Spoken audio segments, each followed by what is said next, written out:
అందరికీ నమస్కారం. నేను మీ రైతు బిడ్డ స్వాతి బర్సిటీ అగ్రికల్చర్. నిన్న సంగెం శ్రీకాంత్ నాకు ఒక కామెంట్ పెట్టిండు. ఏమని పెట్టిండంటే, ఎంతకని నటిస్తావు తల్లి, నీ నటనకు ఒక దండం నీకు, నీ నటనకి ఇంకెంతకని డబ్బులు అడుక్కుంటావు, నీకు కొద్దిగానన్నా బుద్ధి లేదా అని కామెంట్ పెట్టిండు. అసలు నాకే అర్థం కాలేదు. నేనెప్పుడు ఎవరిని డబ్బుల సహాయం కోరినో నాకైతే తెలియదు. నేను మా అమ్మని తప్ప ఎవరిని కూడా రూపాయి అడగను. ఎవరైనా కామెంట్ తల్లి మన కాడ లేకపోతే తల్లిదండ్రుల కాడ తీసుకుంటారు.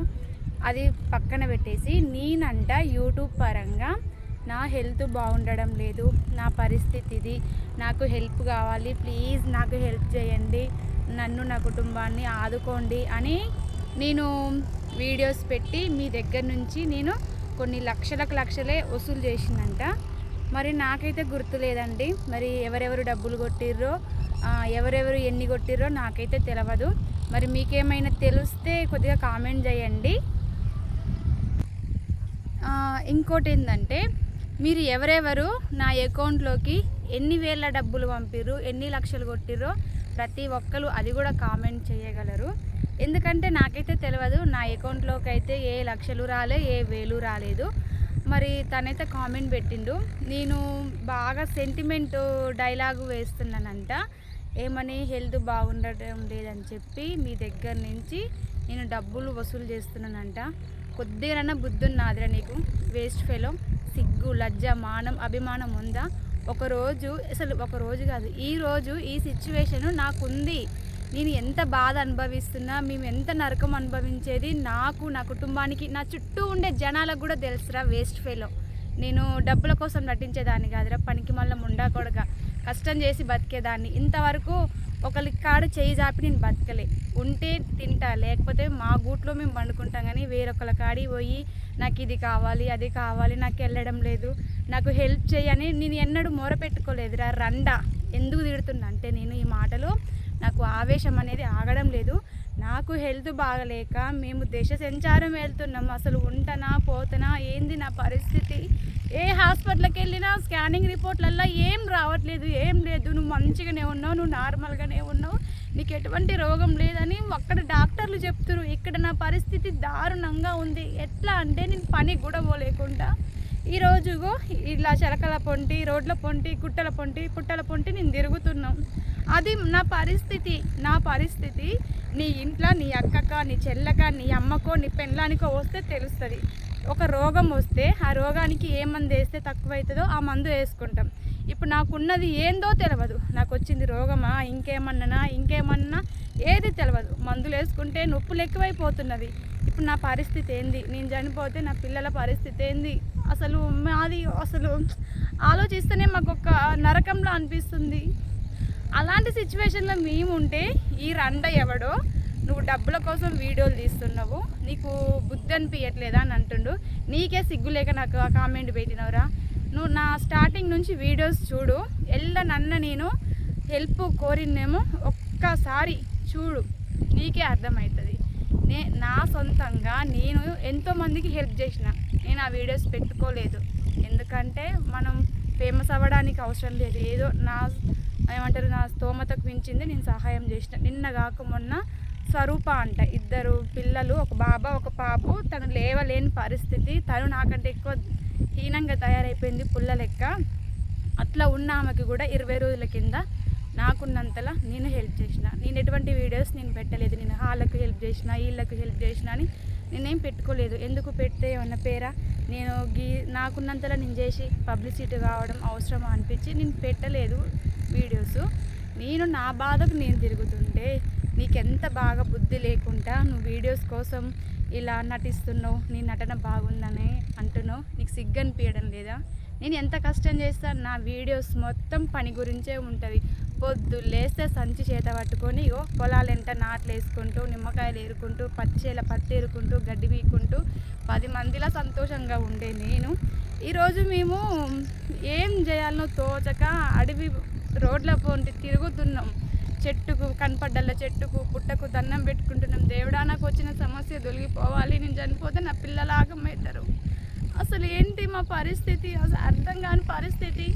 వచ్చిన రోగం ఏంటో తెలియదు. ఎక్కడ ఏ హాస్పిటల్కి వెళ్ళినా నీకు ఏం లేదు, నువ్వు మంచిగానే ఉన్నావు, నువ్వు బాగున్నావు, నువ్వు ఎందుకు ఇంత టెన్షన్ పడుతున్నావు అని డాక్టర్స్ అంటారు. పెయిన్స్ ఏమో ఎక్కువ అవుతున్నవి, రోజుకో రకంగా ఉంటున్నది నా పరిస్థితి.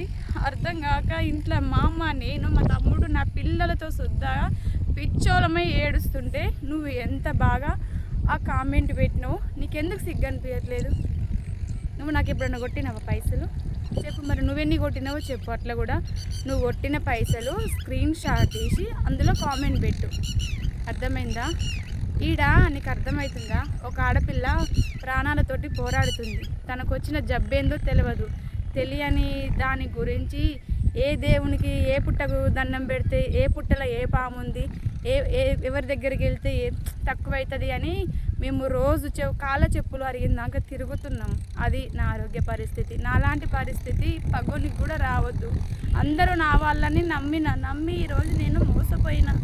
నాకే ఇట్లా అవుతుంది, ఈరోజు నేను లేవకుండా అవుతా, నేను పని చేయకుండా అవుతా అన్న పరిస్థితి ఇంత దారుణంగా ఉంటుంది అని అనుకోలేదు. నా పిల్లలకి నేను కరువు అవుతా అని అనుకోలేదు. అలాంటి పరిస్థితి నాది ఇప్పుడు. ఇంత దరిద్రమైన సిచ్యువేషన్లో ఉన్నా కానీ నేను ఎక్కడ పని తగ్గలే. ఇప్పుడు కూడా నేను పని కోసమే వచ్చిన.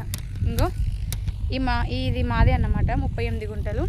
ఇప్పుడు నారుకు గులకలు చల్లుకొని యూరియా అది చుట్టూ వరాలైతే తీసుకోవాలన్నమాట.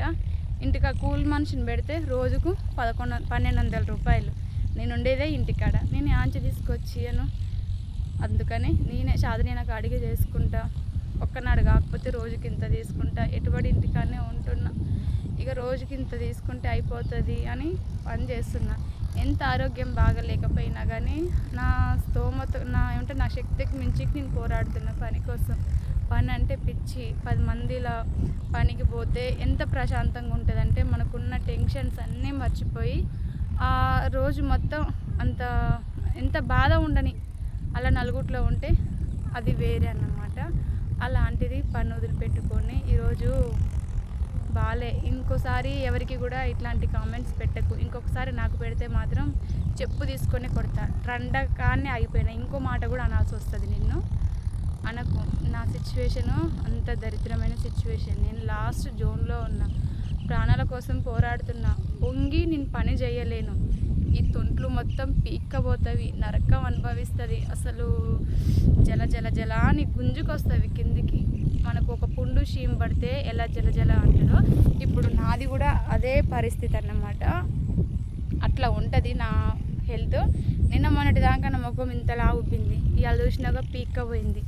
ఎప్పుడు ఎట్లా ఉండేది తెలియదు. నేను పనికి పోకుండా ఇంటికాడ ఉంటున్నా కదా, నాతో పాటు పాపం మా అమ్మ, వాళ్ళకైతే చేసుకుంటేనే వెళ్తుంది. వాళ్ళకు కనీసం గంటెడు భూమి కూడా లేదు, వాళ్ళు రెక్కల మీదనే వాళ్ళు బతికేది. అలాంటిది మా అమ్మ పనికి పోకుండా నా కోసం పోరాడుకుంటూ ఇంటి దగ్గరనే ఉంటుంది. అసలు ఇలాంటి కామెంట్స్ పెట్టే ముందు ఆలోచించాలి. అసలు ఈ కామెంట్ ఈ అమ్మాయికి పెట్టొచ్చా పెట్టకూడదా? అసలు నా వీడియోస్ మొత్తం ఓపెన్ చేసి చూసినా నేనేంది, నా వ్యక్తిత్వం ఏంది, నా పని ఏంటో నీకు తెలిసేది. ఎంతసేపు ఉన్నా కానీ నాకు లేకపోయినా నేను తీసి ఒకరికి పెడతా. కానీ ఒకరికి ఆడ చేయి చాపి బతికే బతుకు నాది కాదు. అలాంటి బతుకు నేను అస్సలు బతకను. ఎందుకంటే కష్టం వచ్చిందనుకోండి, లేవలేని దారుణమైన సిచ్యువేషన్ ఉంటే చెప్పలేం అప్పుడు ఎట్లా ఉంటుందో. ఇప్పుడైతే ఉంది. ఇప్పుడు ఒక సమస్యతోటి పోరాడుతున్నా, ఎదుర్కొంటున్నా. ఆ ఎదుర్కొనే క్రమంలోనే పని కూడా చేసుకుంటున్నా. ఎందుకంటే నా కుటుంబానికి నేనే ఆదెరువు. నేను అనేది అడ్డం పడితే నా పిల్లలు ఆగమైపోతారు. అసలు తలుచుకుంటూనే ఏడుపు వస్తుంది. వాళ్ళ కోసమే పోరాడుతున్నా. ఇంకొకసారి ఇలాంటి కామెంట్స్ పెట్టినామనుకో చెప్పు తీసుకొనే కొడతా. అర్థమైందా? దయచేసి ఇలాంటి కామెంట్లు పెట్టొద్దు. నేనేందో మీ అందరికీ తెలుసు. నాకు ఎవరు పెట్టలేదు ఇలాంటి కామెంట్. వీడెవడో చెత్త సంగం శ్రీకాంత్ అంట, వీడు పెట్టిండు. ఇప్పుడు కూడా పోయి నారుకు పిండి చల్లాలి. నేను కోరేది మిమ్మల్ని ఒకటే, నాకు వీడియోస్ పరంగా సపోర్ట్ చేయండి. నా వీడియో మొత్తం చూసి లైక్ కొట్టి ఇంకొక 10 మందికి ఇలా పలానా అమ్మాయి స్వాతి బరిశెట్టి అగ్రికల్చర్ బాగా కష్టపడుతుంది, తన ఛానల్ని సబ్స్క్రైబ్ చేసుకో, ఈ విధంగా నేను సపోర్ట్ కావాలని కోరుకుంటున్నా. కానీ ఎన్నడూ కూడా నాకు ఈ పైసలు కావాలని నేను చేజాపతకాలి అడగలేదు కూడా. దేవుడిచ్చినట్టు రెక్కలు ఉన్నవి, వచ్చిన కష్టం తొలగిపోతే కష్టం చేసుకొని బతుకుతా, కానీ ఒకరికైతే చెయ్యన్నడుగు నేను జాపను. ఇంకొకసారి ఈ విధమైన కామెంట్స్ పెట్టకండి, నన్ను బాధ పెట్టకండి. మీరు ఇదే విధంగా నాకు సపోర్ట్ చేస్తూ ముందుకు తీసుకెళ్ళాలని కోరుకుంటూ, నేను మీ రైతు బిడ్డ స్వాతి బరిశెట్టి అగ్రికల్చర్. అందరికీ ధన్యవాదాలు.